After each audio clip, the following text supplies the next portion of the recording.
Reining in house parties and increasing money to the city is behind changes impacting some short-term rentals. The local ordinance has stood for 6 years, but council members believe it's the right time to make a change. KENS 5's Sarah Duran breaks down the revisions. Right, here is the big change. Owners will pay more for short-term rental permits. Prior to this vote, they only paid $100 every 3 years to operate. City staff said that was among the lowest for a major city in Texas.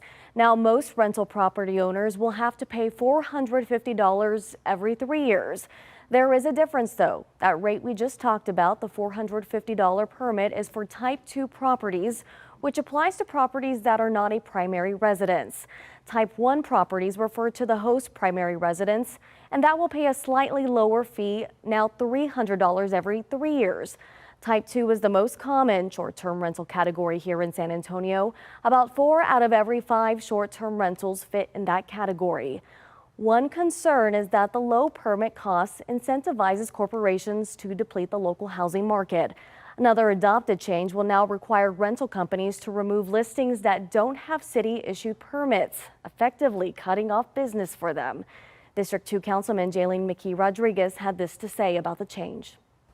With our permit fees being as low as they are, it's an easy and profitable decision for investors and commercial businesses to use houses for short-term rentals instead of leaving them in the housing market.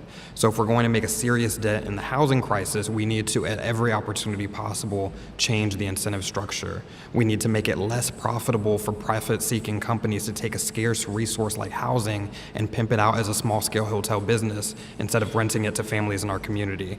And the ordinance changes also require STR hosts to post quiet hours and meet with city staff if their properties are repeatedly called out in complaints.